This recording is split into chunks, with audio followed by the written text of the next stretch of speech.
Welcome everyone to the captive audience. It is the 25th of November, and you got me live, Kevin Hoare, and we are also very fortunate to have with us live Jeff Eager, who is the former mayor of Bend, a lawyer, investigative journalist in extraordinaire, and the primary author at OregonRoundup.substack.com.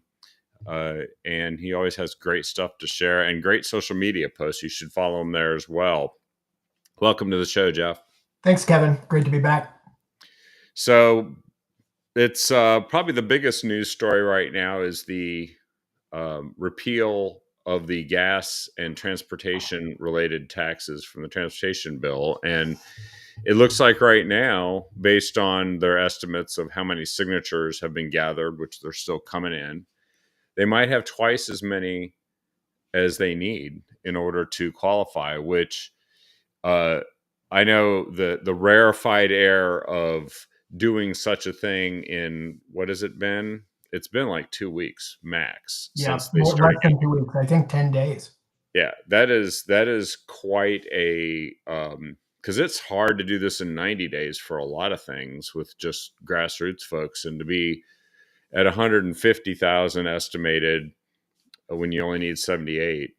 There's a margin that you have to get of at least 100 just to make sure that when they start canceling people's signatures, they do a sampling technique.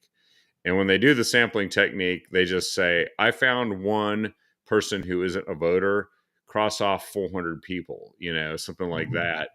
And they just throw them. They don't check everything, because apparently that's too hard in the modern era.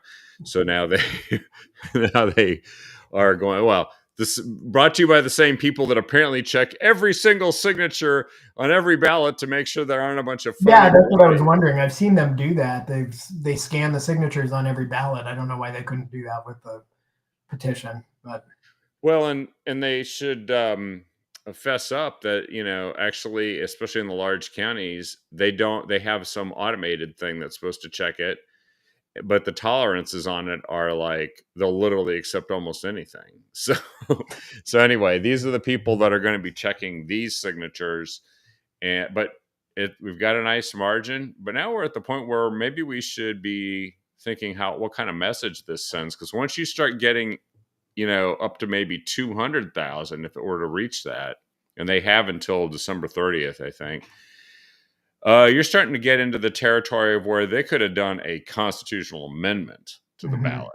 And then everybody who signs this really becomes part of a list that you can go back to and say, remember when you signed that? How about you sign this other thing that means that you don't have to sign this all the time again? Yeah, for sure. I mean, I think it's the biggest political story Oregon has had since at least Measure 110. And it could be much bigger than that. Just because it is the gas tax, the way this whole thing has gone down from day one, really, where Kotek and the unions had to exert just maximum pressure even to get the thing through the Democrat-controlled legislature. It took them one try in the normal session. It took the longest special session ever in Oregon to just barely get it across the line by one vote in each chamber. And then it was so unpopular that by the time it came for Kotek to sign it into law, she decided to play this game of waiting to sign it until not quite, but almost the last possible minute, in a pretty transparent attempt to deprive the petitioners of gathering signatures to get it on the ballot.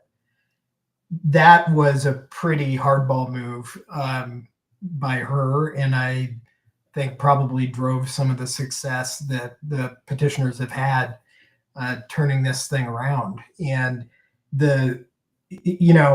just from a policy standpoint, overturning the tax and fee hikes would be a big deal, because it cuts off revenue into the state of Oregon. That's what, our whole state government is based on, ever increasing revenue. That's what the whole progressive coalition is based on, is the money that comes off of that process. So anything we can do to stop more revenue from going into that machine, the better. But also, it'll be on the ballot the same time Tina Kotek's on the ballot, and every Democrat in the House of Representatives and half of them in the Senate are on the ballot in November of 2026, which has to be the worst case scenario for Democrats. Frankly, it's their least popular thing. They all voted for it. It's going to be on the ballot with them. So they're going to have to talk voters into, unless they can change their mind on the gas tax. And frankly, I don't even know how much they'll try that. But, polling shows 67% of Oregonians are ready to vote to kill it now. And so Democrats, if they're going to win, are going to have to convince some of those people who are very likely to vote to repeal the gas tax to, at the same time they're voting to repeal the gas tax, vote to reelect the people who put the gas tax in place. That's a very difficult political position for someone to be in. That's why I think it is the worst case scenario. Now, what Democrats have going for them is that it's a midterm of a Republican presidential term, and Donald Trump's still pretty unpopular out here, and that's why you see Kotek on down. They just hammer on Donald Trump because that's what they want the election to be about, and that's going to get even more intense now because they're going to have to find a way to distract from this gas tax mess that is going to be on the ballot with them. As it stands right now in November of 2026. So I've been around long enough with these tax referrals to see the Democrats twice take the tax referral and move the date. Because you're right, it is a worst case scenario for it to be on the general election ballot. So I strongly suspect that they also know history, and they know that Measure 30 that got enough signatures in 2003 they moved it from the general election 2004 ballot to, I think, end of January of 2004. They just moved it up, and they had to have a legislative special session to do it. Those signatures are gathered earlier. This is later.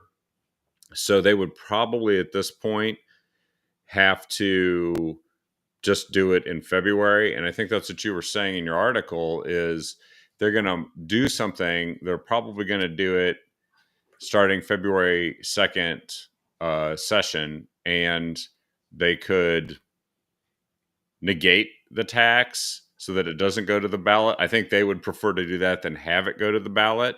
I would think so. Just obviate it. They could pass another tax and make them start all over, like eliminate the tax that's being repealed and pass another.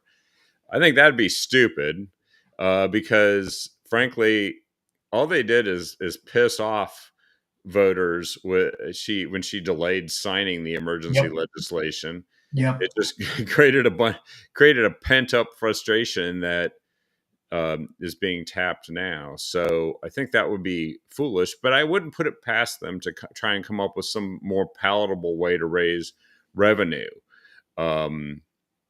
like some tax on rich people or something that makes them feel like they're going after the millionaires and billionaires, as Bernie would say.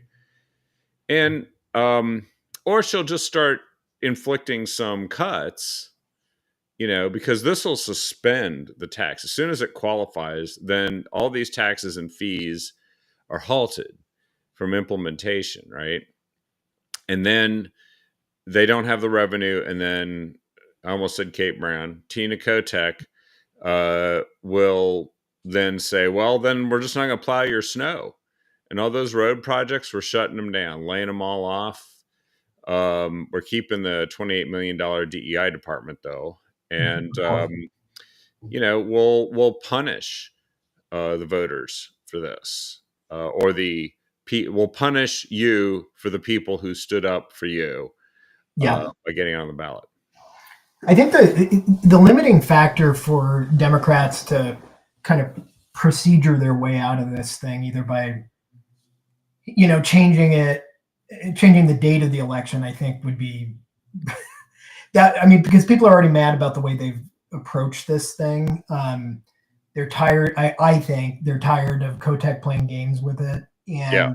and they know she's been playing games with it, and so I think they probably have a pretty short leash there. So, but you never know. I mean, they could try to push it, and they have every time so far. She's gone right to the brink, every chance she's gotten on this gas tax. And the big question is whether she keeps doing that, or she could punt and say, "Listen, we're not. Obviously, people in Oregon don't want this thing. We're not going to do it." And then the funny thing about all this is, what does she do with that threat of layoffs that she has made repeatedly since she started saying we needed more tax revenue? And she said, "Okay, we're going to lay them off if you don't pass it in the regular session. We're going to lay them off." The ODOT workers off right after the session if you don't pass this gas tax. The legislature did not pass the gas tax, and she did not lay them off. And then so she extended it, called the special session. She said that I'm going to have to lay them off at some date when the special session was supposed to be done. Special session was not done, and so she still didn't do the layoffs at that point. And now it'll be really interesting, now that it's pretty apparent this thing's going to get on the ballot. And like you said, it freezes or stops the implementation of the law. So the tax stuff doesn't change January 1st anymore. So that means ODOT doesn't have that revenue, at least until next year. So does she do the layoffs then? Because then, she doesn't have the revenue. It's going to take a long time to get this vote sorted out. What is she going to do? I really don't know. Because my theory throughout is she's the last person in the state of Oregon that wants to lay off a state employee, because that's how her machine operates. Yep. And that's, I think one of the main reasons, if not the main reasons, they ran this tax bill to begin with, was to allow them to hire more folks. So it'll be really interesting to see. They're in a pickle, and it's very unusual in Oregon politics for the Democrats to be in a pickle like this. Like, But they it's are of their in own a making. spot. That's what's fascinating, and that's why I think they were fighting with each other over all of this for quite an extended period of time. They had at least two people, one in the House and one in the Senate, who just didn't want to vote for this. Yep. Mark Meek, and then I can't remember the other one, but she's in Clackamas. And she, Hartman, or no? Yeah, I know who yeah, you're talking about.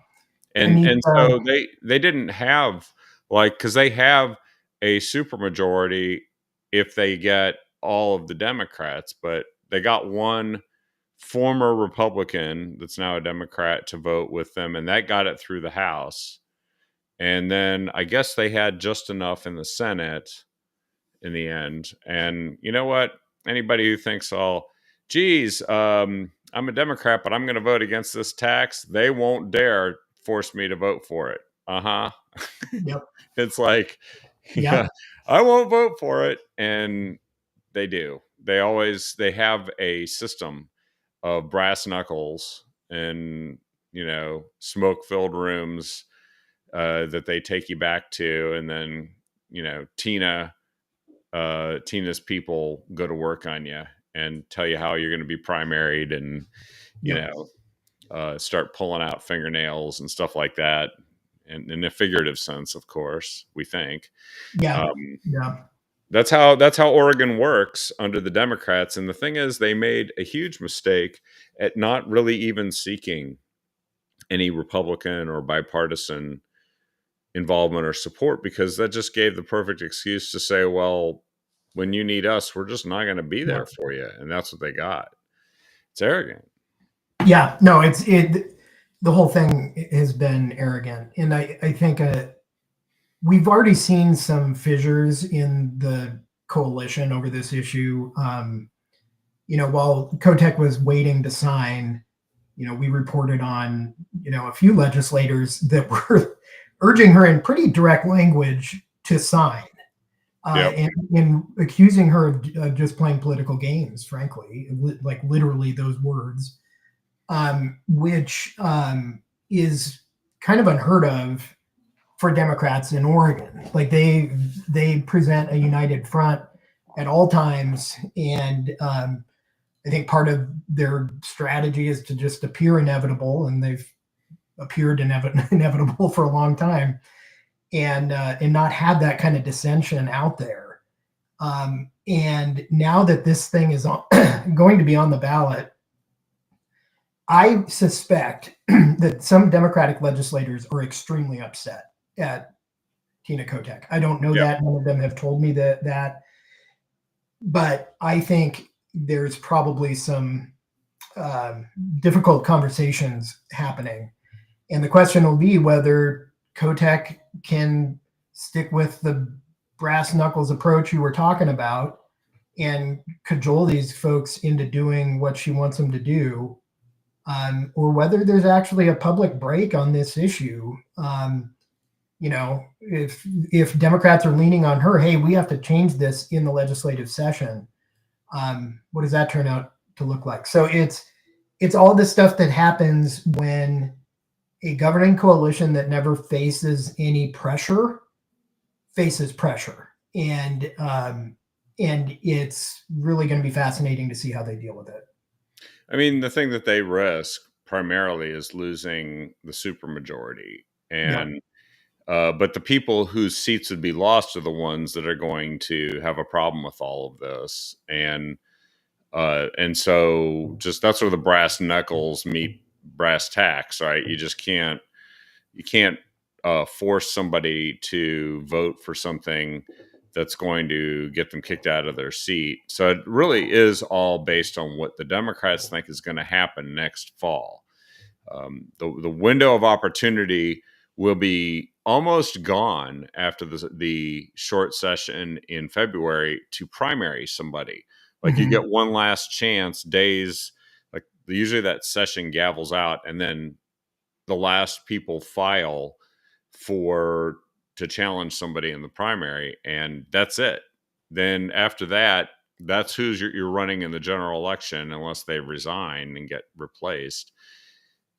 And that's all they care about. Like this is about Tina Kotek believing that she's going to get reelected no matter what she does, no matter how bad it is. And I think that actually is a good mindset for Republicans, for the Democrats to think that, because then they're doing really crazy stuff.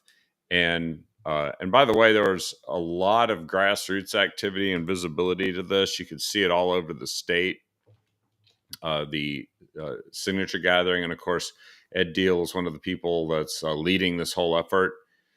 And Lars had a good article, by the way, that's just talking about the lie about what she'll do to punish people and all that. So I think it's good. It's good because we're sort of calling them out on the lies. It's like we're going to call their bluff. Like, you go ahead and tell people in the winter you're not going to plow snow.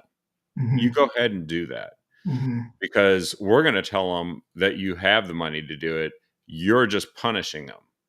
And it's going to have the same effect that waiting to sign the emergency legislation was going to have. Now, the media won't tell them that. That's the big problem. But that's why this going straight to the people with the petition is starting to wear down that media advantage a little bit. People are starting to see these signs and realize, actually, maybe the governor's not being straight with us.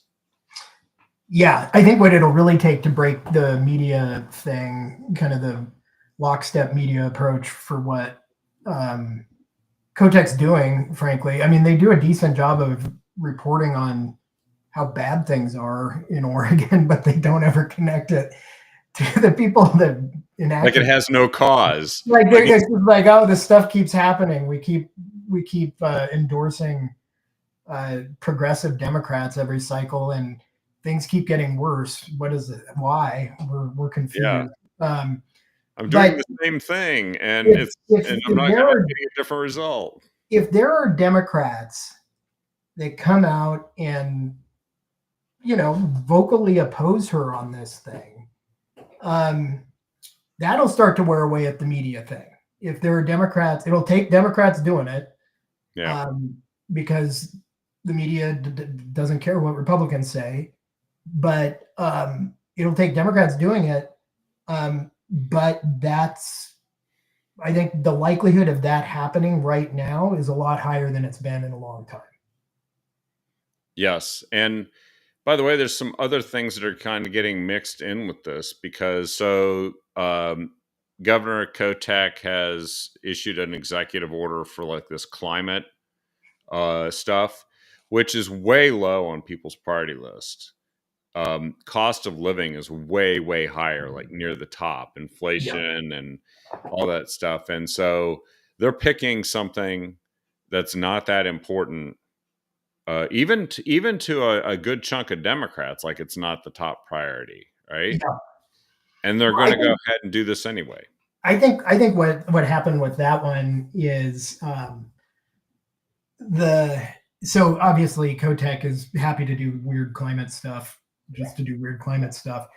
I think there have been two executive orders related to climate since the gas tax passed. One is something about like she wants state lands to prioritize climate in how they're managed or something. Yeah. Not as consequential as the one that she just issued, which is that she's going to, create new, higher, tougher fuel cleanliness standards that will have the effect of increasing gas prices. We have some Yeah. of those standards right now, and depending on who you ask, the state of Oregon says it adds 7 cents per gallon.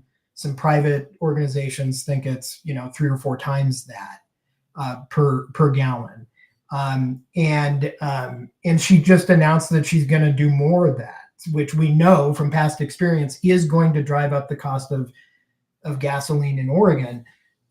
Just the timing, but this is where they rely on having a compliant media, right? Like I reported on it. I reported on, hey, she's doing this, and it's going to raise your gas prices even more. But the coverage she got from other outlets was, Kotek takes a bold stand for climate. Of course, the EO won't do a thing for the climate, even using their numbers, their assumptions. It They're will not have no going to effect on move, the climate. literally not move the needle. Zero. But we're all going to pay more for gas because of it. But what I think she's been doing with this kind of flurry of climate EOs is some of the climate people were pretty hacked off at her for including an electric vehicle tax or fee rather in the transportation tax bill. And you caught some rumblings of it. I think the Oregonian ran a couple stories about it around the time when the gas tax was just about ready to get passed. And then it went quiet. I think she's doing these climate EOs because that part of her coalition, the climate people and the enviros more generally, were mad about the EV fee. So I think it's just her placating part of her coalition by doing these things that are going to cost everyone a lot of money and aren't going to do any good. Well, and I think maybe there's an element of belief that they have that this is a midterm is just going to be about turnout of your base vote because so many people don't bother voting in midterms. And so they're trying to maximize a group that they already have the support of, but those people need to cast their ballots. Yep. And maybe they're sensing that it's not going to be enough for them to just talk about how much they hate and oppose Donald Trump because that's been their whole spiel. Like he's the reason why, and it's ironic because right now, in addition to that, of course, there's the Olympic pipeline shutdown, which is going to cause even more increase in fuel costs. And that's not President Trump's fault. So the tax, the climate stuff, and the pipeline shut down. I mean, they should be happy the pipeline's shutting down. That's going to save the planet, I know. And Governor Kotek declared an emergency. Exactly. She issued an executive order to let truckers drive longer so that we can truck the fuel rather than have it go through the pipeline because the pipeline's leaking, all to avoid like a shortage of gasoline and even higher gas prices in Oregon, when she's doing all this other stuff to increase the the price of gas. And if you listen to what she says are her priorities, she should want there to be no gas in Oregon because every drop of gas gets burned and then somehow magically creates wildfires. That's basically the extent of her That's logic. right. It's magic. And we all have to believe in it. Otherwise, we are heathens or Yes. deniers, etc. Yeah, it's really crazy because she's creating inflation. They're all trying to blame the tariffs, and there really is no evidence so far that tariffs are contributing to inflation. Maybe they will in the future. I'm not going to say it's never going to happen, but it's not happening now. And it's certainly not responsible for all the increase in prices that occurred under Joe Biden that everybody is still unhappy about. They're unhappy that it hasn't come down more, but it's not being caused by Donald Trump. And then when Tina Kotek does what she's doing, she's literally saying, I'm going to make the most basic commodity you need to get around and transportation companies need to transport all the things you buy, including food, and I'm going to make it more expensive in Oregon. And what are we going to get for that? Political benefit, because it's not going to change the temperature of the earth. And then it turns out that as they try to, again, change the subject and assign blame to President Trump and the administration and Republicans, because they can't blame Republicans here in Oregon for anything at this point. That ship has sailed. Well, they did. They blamed them for walking out. What's that? They blamed them for walking out. Yeah. They blame them for walking out when they don't walk out Yeah. anymore, which is, it's almost like they're relying on, some sort of amnesia about the fact that the law has been changed or the Constitution. But then, it turns out that the economy isn't as bad, at least in terms of revenue, as they forecast. So they're starting to see an increase in revenue, but we are seeing a slowdown in Oregon's economy. So right now, there is an increase in state tax revenue that is narrowing the budget deficit that they thought they were going to have to fix. And really the thank you for that one, because they may not have to raise as much taxes as they thought they would have to or make budget cuts, is that they should actually give some thanks to President Trump, which is going to kill them. They can't possibly do it. They will find literally anything else to attribute to that. In fact, they'll credit Joe Biden, even though Joe Biden is sitting somewhere in a coma, drooling off in Delaware. He doesn't even know that he did it. He didn't know he did it when he was in office, and this was the Oregon Watchdog Catalyst guys stuck this up there, and it's like, well, thank President Trump for the increase. It's the national economy is growing, which means that Oregon businesses based here that sell elsewhere are selling to other places. What is troubling is that the Oregon economy itself is starting to see a slowdown. And I just posted something about that because,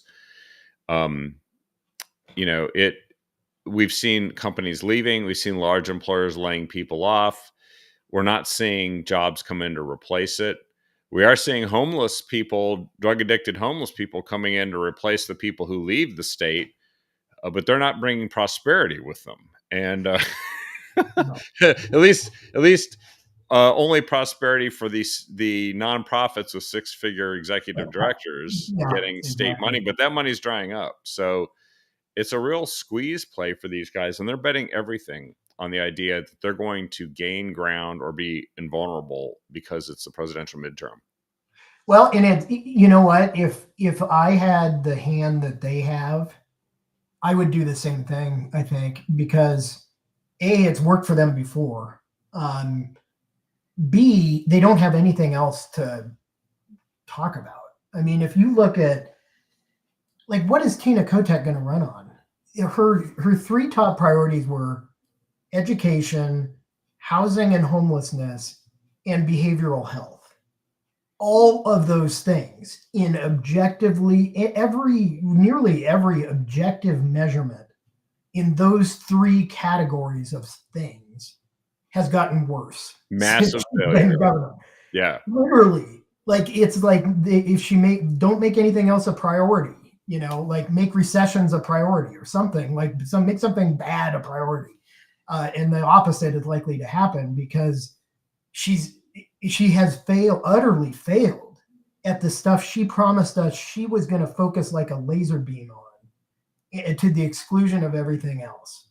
Yep. And so she can't run on her record. So she has to find something else. And she'll beat up whoever the nominee is for the Republicans against her. Obviously, she's going to beat the tar out of that person with negative ads. But she also just needs to keep saying Trump. And that's why, today she was posting about some Coast Guard helicopter.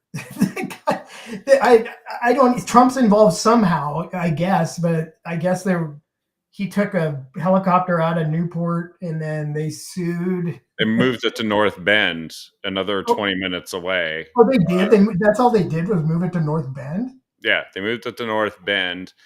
And they're claiming that it is some kind of retaliation for the resistance to the rumored ICE facility at the Coast Guard base in Newport. But they don't have any evidence of that. But they're all concerned about that, just like they're all concerned about apparently the massive numbers of people that are being snatched off the streets by masked ICE officials. There's emergencies declared in counties where they're having emergency county and city meetings to deal with the fact that that federal law is being enforced by federal officers, and they're spouting off numbers which I think are going to have to be corrected. I appreciate that the administration is taking strident action, but they need to do better on communication, because I literally heard Maxine Dexter say in a video the other day that only 20% of the people being picked up have criminal records. 20%. The figure the administration has used is 60 to 70%. The difference is massive. Yeah. And we're talking about hundreds of thousands of people, but of course it's just out of millions that are here. Mm-hmm. And they are insistent. They couldn't give a hoot if some guy, like what happened the other day, and a guy got arrested in Eugene because he was brandishing a rifle and walking through traffic and trying to stop traffic in an area called the Whitaker, in just kind of a quirky area that unfortunately gets its share of crime and stuff and drug addiction. But he was doing that, and they shot him, actually. He's okay. He's recovering, but it was because he was brandishing a rifle and trying to stop traffic. Turns out he was released 2 weeks earlier on his own recognizance with instructions to report to some optional mental health facility in Newport or Lincoln City by a judge. And this is a guy who had multiple arrests and a history of mental illness, and they just let him go and said, "We sure hope you go and do the right thing." He went straight to Eugene, brandished a weapon, threatened people, got shot by the police. And the Democrats have nothing to say about that whatsoever. They don't care. They think it's what the mayor in Chicago said. It's an isolated incident. This woman that got lit on fire, and they don't care. Yeah. Meanwhile, they are literally screaming about people who are not citizens being removed from the country and claiming that it's just a bunch of innocent, like the Maryland dad, just a bunch of folks that, good, upstanding people that are doing what they're supposed to be doing and just get snatched off the street. The Oregonian is almost unreadable. That I literally don't read the stories. But just the headlines. It's instantly from the headline. Every day, like kid's dad coming to pick the kid up at school gets nabbed by ICE. And it's just like iteration after iteration of that same basic story. And I wonder, that plays to the Oregonians' audience. I wonder though, like, when was the last time someone pulled the question in Oregon? If someone is here in the state illegally, uh, should they be deported? Just that straight up question. Yeah. I wonder what the outcome of that question would be. I I'd like think to it would. see that question, and then I'd like to see a progression of questions. If they claimed asylum or whatever, and their case was evaluated by a federal judge and they lost, it was not a legitimate claim, and they've been ordered removed, should they be deported? Some people will say yes, some people will say no. It might say something different on that first question. And then the Yeah, next question, yeah. if they have um, a criminal history or committed a crime here in the United States, should they be deported? And I think you get a different number with each one, but it would be fascinating to look down inside that poll and see the details of that, because I think it would vary by part of the state. But I also think you're going to see there's probably more common sense than Tina Kotek would let on. Oh, for sure. I mean, I think that's Oregon's a progressive state, predominantly. Or liberal at least. But it's being governed way to the left of where its voters are. I Yes. think this gas tax thing is a good example of that. Maybe the best example of that. But on thing after, gender stuff, on climate stuff, on immigration stuff, voters voted down the driver's licenses for illegal aliens before the Democrats just passed it anyway.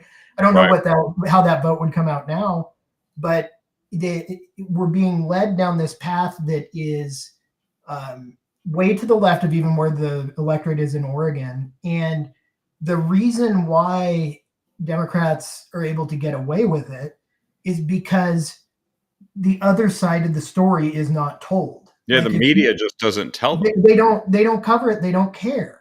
It's not their story. Their story is ICE nabbing the dad in the preschool parking lot. So that's, that the more information that we can get out there that rounds out the information packet that people get, that's where the real breakdown is, I think. Yeah.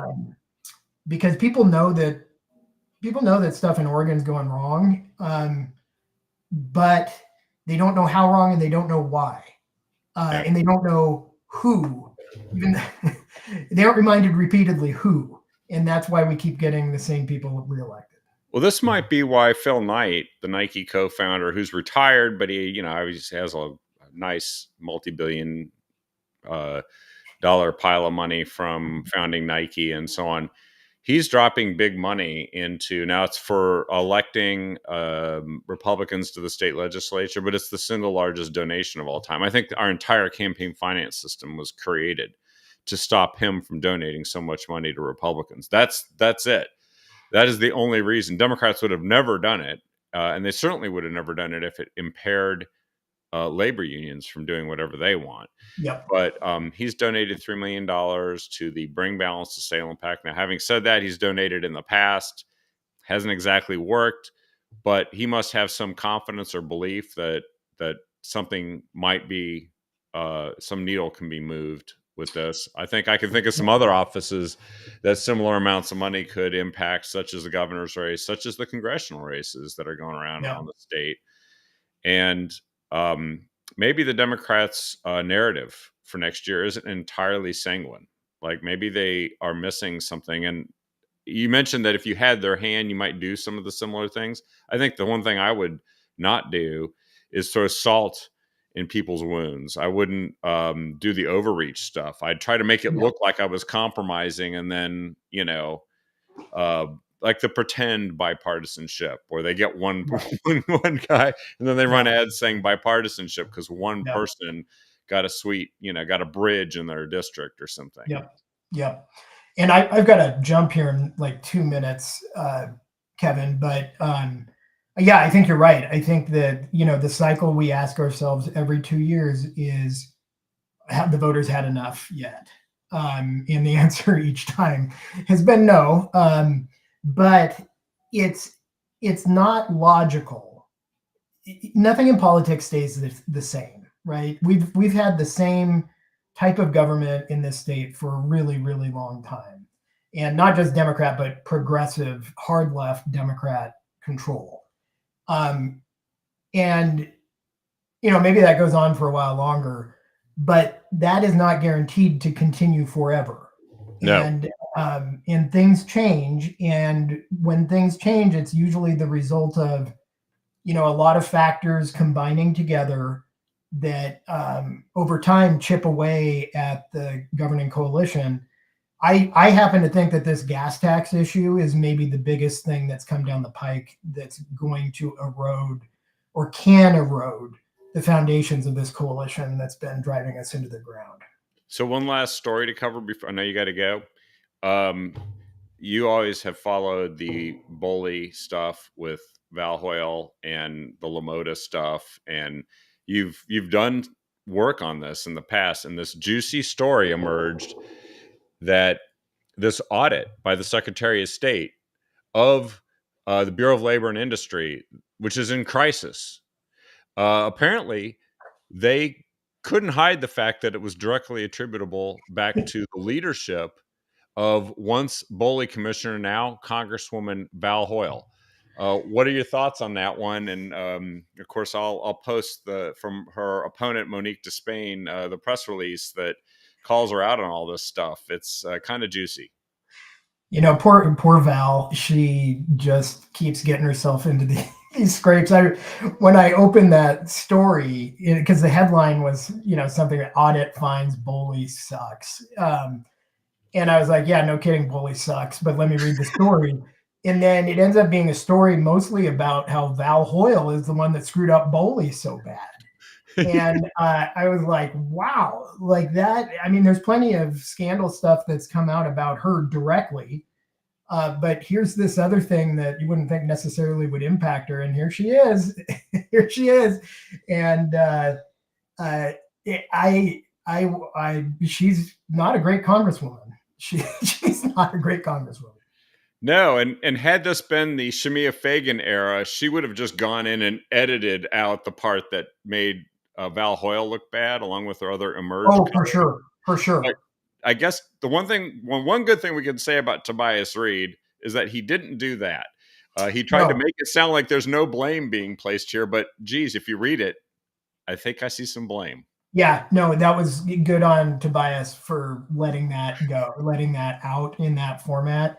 I also think he could have delayed the signature gathering on the gas tax petition, but still further. Yeah. So he got that. He still wants to be governor. Yeah. That's the answer. So yeah.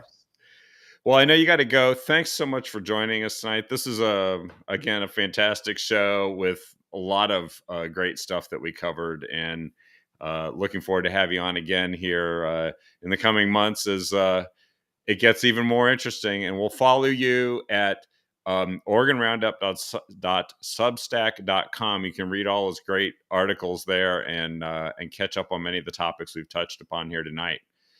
Thanks again for joining us, Jeff. Thanks, Kevin. It was fun. And everyone, please share the show with everyone you can, and check out Jeff's site and follow us as well on Facebook, Twitter, or I should say X, and Truth Social. We're there too. And we'll see you tomorrow night on the next episode.